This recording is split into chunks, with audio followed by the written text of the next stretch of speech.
Igande honetan, maiatzaren 4an, Urretxuk 19. lore eta landare azoka ospatu du Gernikako Arbola plazan.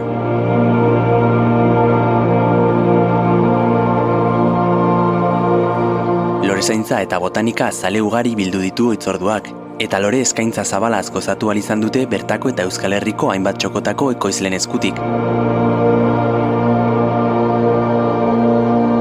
Azokak 9 postu izan ditu guztira, eta mintegizainek lore freskoak, sortak, dekorazio zentroak, zuaiskak, zuaitzak eta sasoiko landareak eskaini dituzte.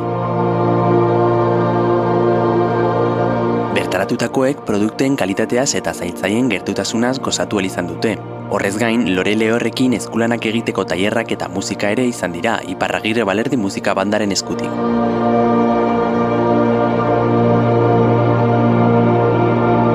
Aurten ere, azokako postuak jendearen gana gerturatzea lortu du ekitaldiak, eta lore eta landaren ganako maitasuna transmititu ahal izan du bizilagun eta bizitarien artean.